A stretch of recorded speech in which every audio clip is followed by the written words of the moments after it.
So while headline news and water cooler gossip that have nothing to do with the economy have really helped to make this one of the worst months in years, though, for the stock market. Nevertheless, it was a good day today. In part, as I've mentioned earlier in the show, real news took center stage. Still, even with today's move, major indices gave up ground going into the close. It's a trend, in fact, of real ugly sell-offs late in the trading session. By the same token, somewhat impressive that in any atmosphere, in fact, that when you have a strong close in general ahead of a three-day weekend. So that's something to consider.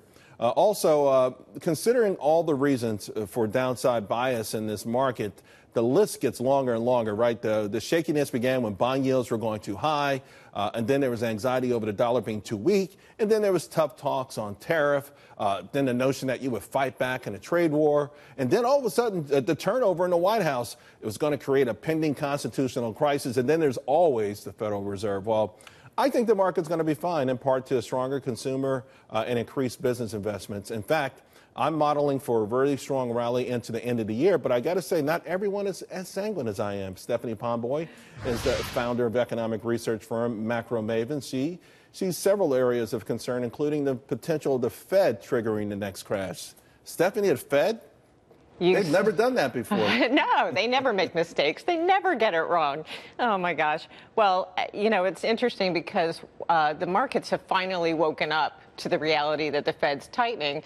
It's news to them because for the first 2 years that the Fed was ratcheting rates up, investment grade and high yields all rallied hard. They went lower in the face of Fed tightening.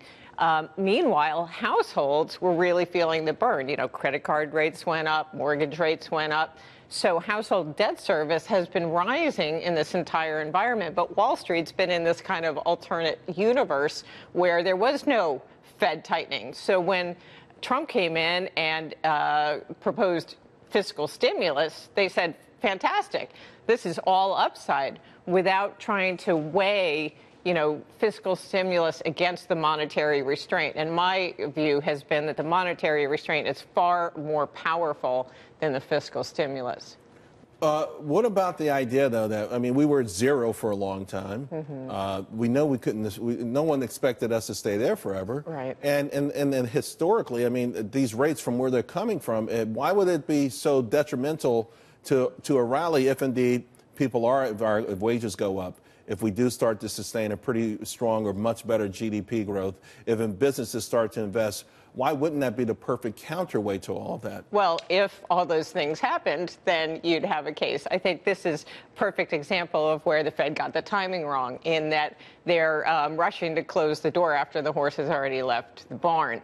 Their opportunity to raise rates passed when economic growth peaked, which was actually back in 2015, just before the Fed started, tightening.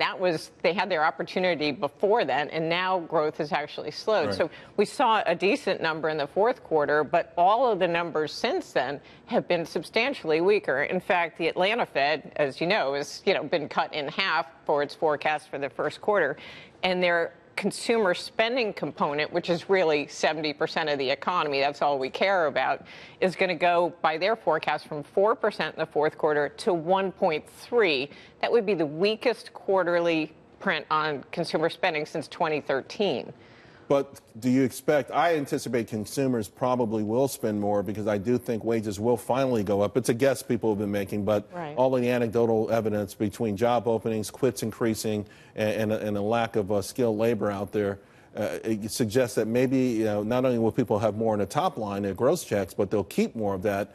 And you don't think that's the right elixir, if you will, to counter any mistakes that the Fed may make? Well, I think the fiscal stimulus is a huge positive. Don't get me wrong. But what's the risk to the downside right now? Do you have a numeric risk? Is the market risk 10% down, 20% down? For the stock market? Yeah.